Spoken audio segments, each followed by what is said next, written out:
kami nagkaklam. Okay, so naklam daw si sir, nagreklamo. Pero ito may club na to 2407. May plaka ng chairman sa harap. May paper dito sa City Hall. May MOA kayo sir? Parang may ano sa City Hall. Kasi nilang gisna, ang kinagisna nilang dati, pwede tayo magparada kung saan. Okay. Ayan ang ating team leader, Sir Mendoza. Thank you po. Sir, mabuhay ka. Mabuhay ka rin, God bless. Yes, salamat.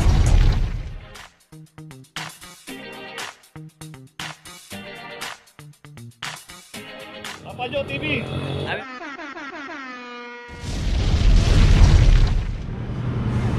Location natin sa Zaragoza Street. Dito isang Kia.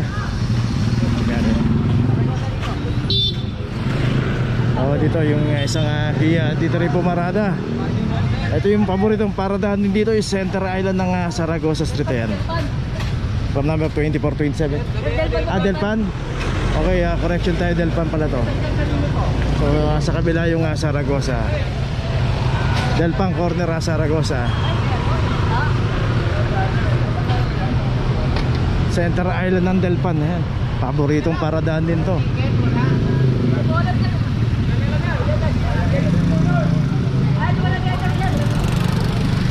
So ito rin may-ari. Ayos mo na. So yun, buti nabutan ni kuya, hindi pa nakaklam. Ang daming obstruction. Tuloy na tayo. Location natin ng CM Recto, corner ng Uy! kuya, hindi nabot. CM Recto, corner R10 2403. Isang Innova. Nakaupo ka lang dyan kuya. Kanina ka pa nandiyan. Kung di dumating ang clamping, hindi ka lalapit.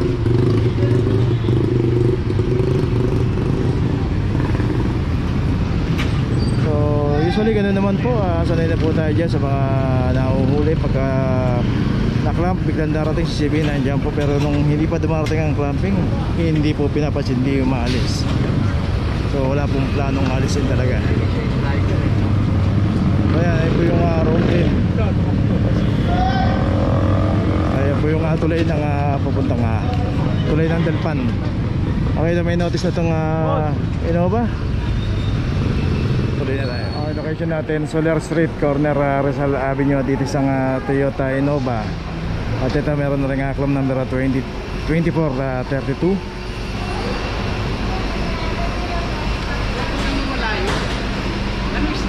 Soler.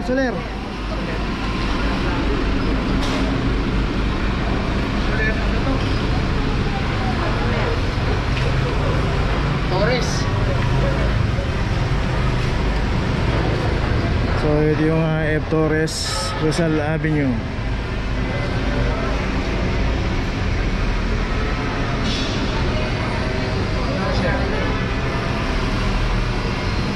Ano ba? 150.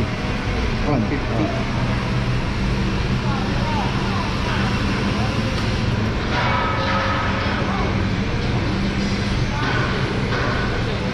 So dito pala to sa ginagawang building dito. Kasi ang problema, hindi kagaya na nakaakyat sana yun, nakapasok ito na sa baba, sa kalsada. So lahat pinapanikyan na lang dito.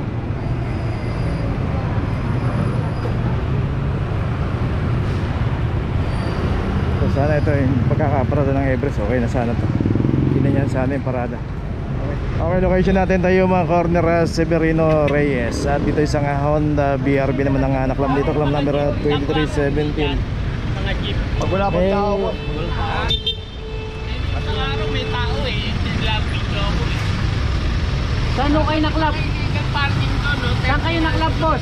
Baka hindi kami nagkaklam. Okay, so naklam daw si sir, nagreklamo. At kasi raw yung mga jeep dito hindi raw kinaklam. Dito po kasi ito may nakuha permit to sa City Hall. So ewan ko paano, no? Na-vlog na po natin to eh. Tapos si sir naman kanina sa sasakyan na bakit daw hindi kinaklamp to, tapos siya naklamp. Yung pagkakaiba naman ng kanya, naklamp siya, walang driver. Ito kasi, yan, nandiyan yung mga driver. At isa pa, may permit ko yan, nabigyan po sila ng MOA dyan. Ito may notice na. Okay, tuloy na po tayo. So yun nga lang ang mahirap dahil may nakaparada rito at may nakaparada rin dito. Kaso ito, nakakuha ng permit. Yun na alam po. Sa City Hall po lahat ng gagaling, kaya sila lang po pwede makasagot. Okay, tuloy na po tayo. Okay, location natin na Torres Street, for in between ng Masangkay at Benavides. At dito naman isang Fortuner, alam number 2320. So dito kasi bawal pumarada rito. At kung paparada, so dito dapat pumarada yan. May pay parking tong Masangkay na to at saka tong Benavides na to. One side parking po dyan. Pero pagka dito tayo pumarada sa La Torre Street, bawal po rito.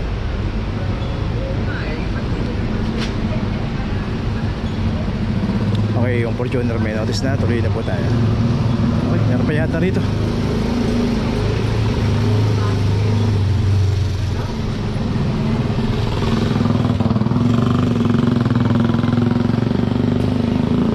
May driver ng isang Innova. Yung isa naklam na yung Fortuner. So meron pong eskwela dito sa Masangkay. Ito isang Fortuner. Ito nakaklam na 23-1. At yung isang Toyota Alphard dito, yung may driver. Kaalisan yung dalawang sasakyan dito. So yung iba rito kasi sumusundo rito sa eskwelahan. Pero dapat parada natin ng maayos. Dito lang sa side na to dapat pwede pumarada. At yung pinaradaan ng dalawa itong nakaklam na Fortuner, bawal po kasi ron.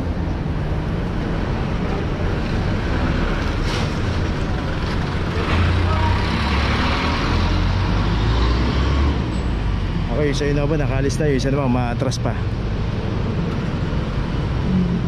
So pagka may mga driver kung ganyan na pag may naklap na isang sasakyan dito, kagaya ito yung Fortuner, dapat alisin na po nila yung sasakyan nila para hindi na umauwi sa tikitan, no? Kaya kagaya na malis na rin yung Alphard. So dito isa lang yung naklap, yung Fortuner lang. Okay, may notice na. Wagas, dito isang Toyota Hiace. Ito inabutan dito, walang driver.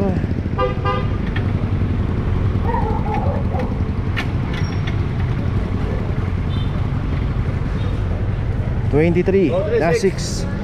Dito na po tayo sa District 1 ng Tondo. So kita natin na dito marami pong mga naka-obstruct. So dito laging dinadaanan ito ng mga clearing operation. Zaragoza, corner Wagas. Wagas.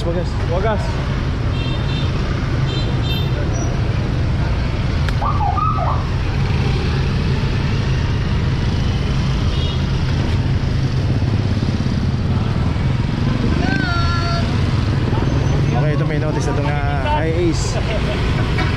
Ayan, ito po ito kagulo sa Tondo. Daming mga kalat, daming mga naka-obstruct. So dapat to laging pasadaan ng clearing operation, DPS, para yung mga dumadaan ng mga sasakyan dito makadaloy ng maayos. Kasi pag liko natin dyan, malapas na po ng arte dyan o road 10. Okay, tuloy na. Okay, dyan natin Tayuman, in between ng Tomas Mapua at Rizal Avenue. Dito isang Toyota Revo ang naklamp dito. Ayun, mayroon pang ano ng chairman sa harap.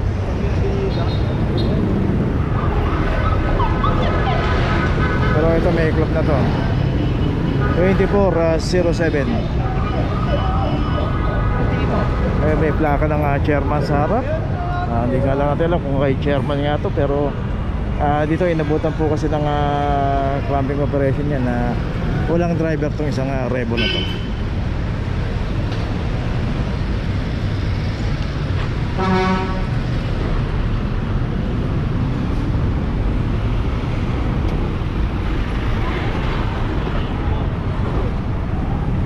yun nga, bago tayo pumarada, pwede naman tayong magtanong. Hindi natin alam, pero kung nakita naman natin mabuhay lane to, matik na po yan na dapat hindi po natin paradahan dito yan. Kasi pagka dito po, inabot po yan, kagaya yan, yung mga parada na yan, may mga driver, yung mga jeep na yan. Kaantay yata ng mga pasahero to.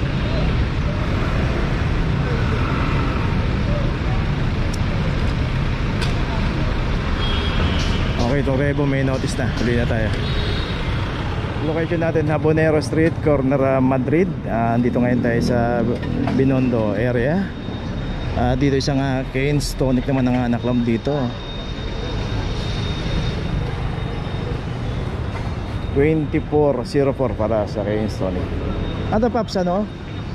Non-paying? Oo. So ito, may naklam dito non-paying. So may pay bayad parking to. ata to, sir, sa City Hall. May MOA kayo, sir? Parang may ano to sa City Hall eh. May permit. Lagi ito inaanuan. Hindi naman ngayon lang naklaman yan. Ang Sabi niyo, sir, yung team leader para ano, kung may MOA tawagan kayo. ko lang yung may-ari, basta may ano to eh, may permit to sa City Hall eh. So meron daw silang permit sa City Hall. Pero nakapunta to 23-5. Para sa atin yung tauna na atang bahay nito eh. So may parking ticket siya rito. So tawagan ko yung may-ari, sir. Ako sabi nyo. Kung maabutan, sir, tawagin niyo na. Tawagin, sandali lang at tatawagan. Labas niyo yung permit. May ticket yun eh, ticket ano natin to sa Connecto.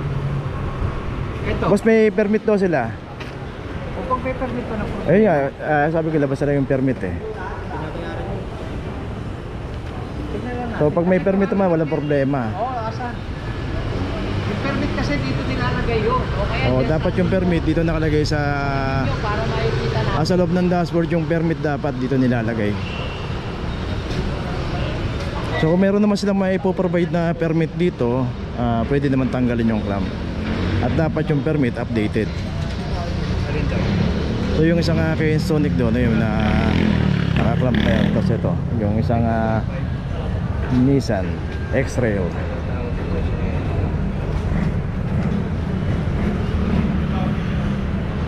So kung maabutan nila rito, may papakita, magja-justify naman, pwedeng tanggalin yung clamp. Pero kung hindi naabutan, pupuntahan na ho yan sa Central Market, doon na ho nila ipapakita yan.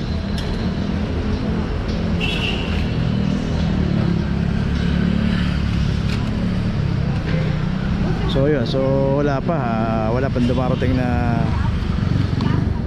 para ipakita yung permit. So ito may notice na rin. So dalawa yung naklam dito. Okay, ngayon tayo sa Tambacan Street, corner Ongping. Dito yung isang Toyota Vios. At itong isang Toyota Vios dito ay complain po ng isang parking attendant na hindi nagbayad ng parking. Don, balik na, Don! Balik! Okay, papalitan lang ng clamp, di ata may salpak. So ito yung naka-assign na parking attendant dito. Dito rin sa kahaba ng Tambacan na yan, palabas po ng Dasmariñas Street yan. At ito naman palabas ng Ongping. So dito kasi pay parking itong Tambacan Street. At pagka pumarada tayo dapat dito, magbayad po tayo ng parking. So ito kaya naklam to, hindi nagbayad ng parking to. Ay ito, may notice na 2433 nakalagay dito. 2433. So ay, hindi may salpak. Yan, nilipat dito sa likod. Diskarte mo na lang mamaya.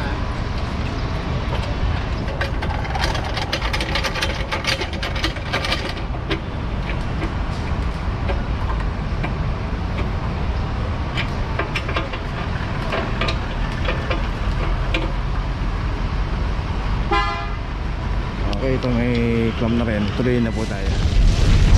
Okay, nandito na ngayon tayo sa opisina ng clamping sa impounding dito sa Central. Dito na po nagtatapos ang ating vlog. Maraming salamat po sa mga subscriber, sa mga viewers, sa mga napadaan po sa ating channel. Maraming salamat po sa mga suporta nyo. Sa mga hindi pa po nakakapag-subscribe, subscribe na po tayo mga kabayan. Maraming salamat po. Mabuhay!